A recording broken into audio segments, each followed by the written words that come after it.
everybody's nervous, everybody's edgy, and we were all miserably tired. I wouldn't go out of the house at times. I had a lot of challenges going on with relationships, and in general just felt really low in energy. I just couldn't think of anything logically, really.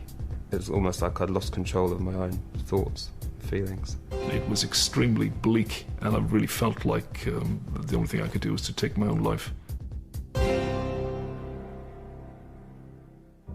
Depression and stress cost the economy £4 billion a year. At any moment, there are 500,000 people off sick with depression. Depression is calculated to be the second biggest disease. In 1995, 167 million prescriptions for antidepressants were issued. Depression is an emotional problem. Unfortunately, in medical circles, we often classify it as mental illness and suggest that it's a problem of thinking, but actually it's a problem of people's mood and emotions. How the body's physiology is constructed is you'll have the nervous system on a vertical axis, and what you can see is when people make effort, they'll increase the levels of noradrenaline, which underpins the fight and flight response. And at the end of the day, if you put your feet up and relax, the chemical at the bottom here is something called acetylcholine. Now, most people are familiar with this vertical axis, so they charge around and make effort. What people are less familiar with is the horizontal axis, which is to do with our hormonal system. And two of the most important hormones in terms of depression that we need to know about are cortisol, which is the body's main stress hormone. So when you get stressed, when you feel anxious or worried or nervous, you increase your cortisol levels. And the body's natural antidote, if you like, to cortisol is something called DHEA, dihydroepiandrosterone, and that's the body's natural antidote, if you like. So if you look at the two types of depression, as we would call it, there is a type of depression called melancholic depression. Somebody who has trouble sleeping, they're restless, they can't concentrate, and this is up to negative emotion, but lots of effort in their system, lots of arousal, if you like. There's a different type of depression called atypical depression, which is more down this axis, where they're fairly relaxed individuals, if you like, but they've also got negative emotion. These are the people who are sluggish and lethargic. I think thinking about curing depression is actually not a terribly helpful way to approach things. Emotional disturbance is telling you something. Emotions are basically just information that's telling you that something's not working in your life. So why should we seek to be cured of this information? I think a more helpful way to approach this is to learn a better response rather than try and cure us of this response. Gradually, Colin realised that he could not cope with his problems by himself and found help through hypnosis. When Colin came to see me, he believed that he was a failure as a human being, and that's not a healthy belief for him to have, because if you believe you're a failure, then your behaviour will follow that belief. You will see the world through the eyes of somebody who believes that they are a failure, and what do you think you would see? Avi got me to talk more about myself, the beliefs that I had about myself. When I looked in the mirror, who did I see? Who was the person that I saw in the mirror?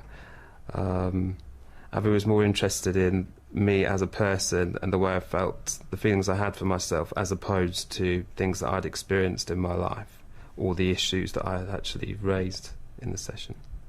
He'd noticed a pattern emerging, and that pattern was that, when he felt comfortable in a relationship, then, he wanted to do something else.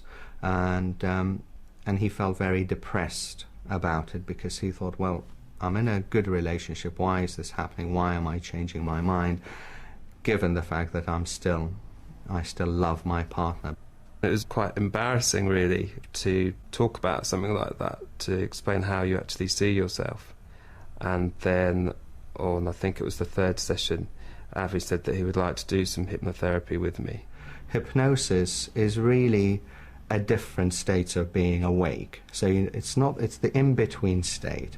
It's the daydreaming state. It's the first time when you wake up in the morning state.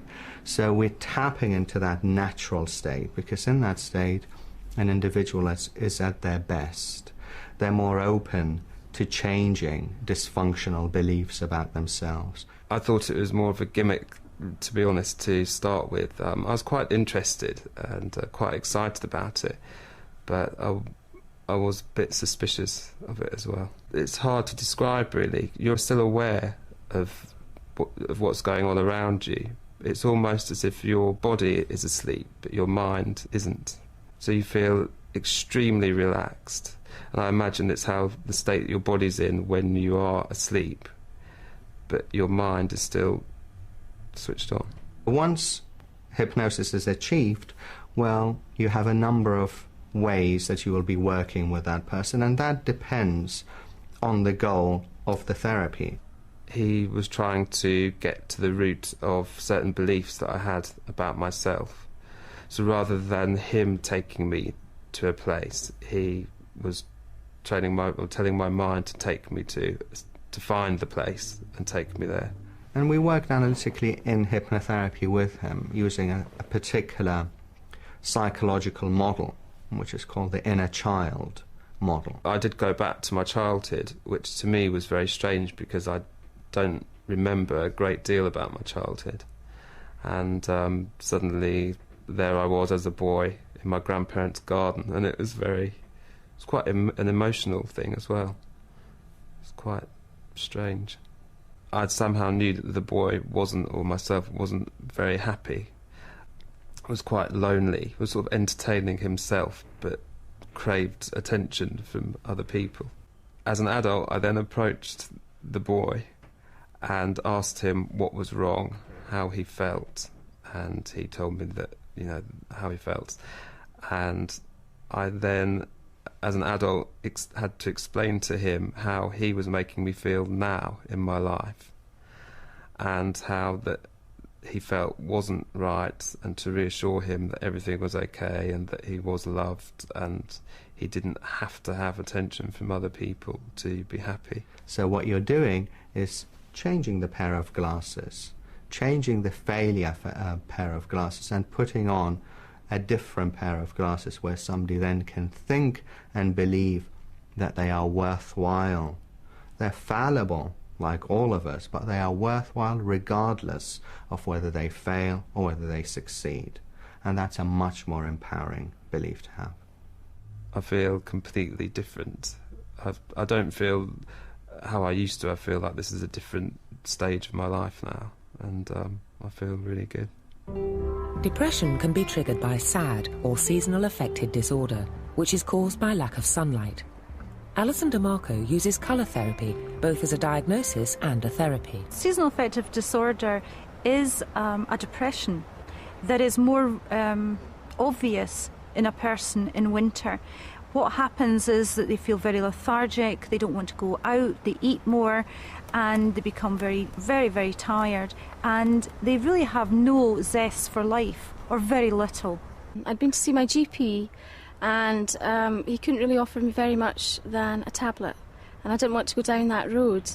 And I'd heard that Alison Demarco was really excellent, so I went to see her privately, and she started me on all the various colour therapy, and then we worked on other aspects. Well, colour therapy is basically as ancient as time, and if you think about it, without the sun's rays there would be no life as we know it, and those sun's rays broken down through a prism gives us the individual colours of the rainbow. And there's a language of colour, the sayings red with green, red with rage, off colour. Well, she has a range of different bottles with different colours, and the concept is that you choose 4 that you like, and then you choose another 4 that you dislike, and from there apparently she can diagnose what's the problem.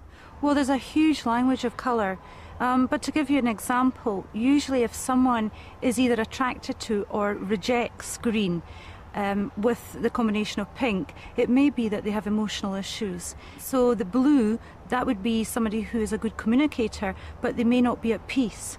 Red may mean that they're very angry, or perhaps they like to be in control. I think I was totally stunned by the accuracy. From 4 bottles of water, coloured water, followed by another 4. It's just quite astounding, and it was spot on. It's really through training that you actually get to grips with what this language is about, but it will reveal the most important issues to the client.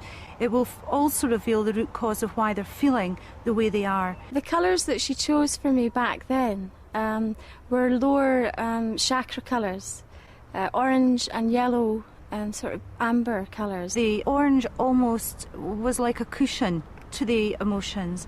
It protected her. It's a colour that is quite often chosen when there's trauma, but it's a very nurturing colour, and so therefore a protective colour. And the yellow also linked in with nutrition and with eating.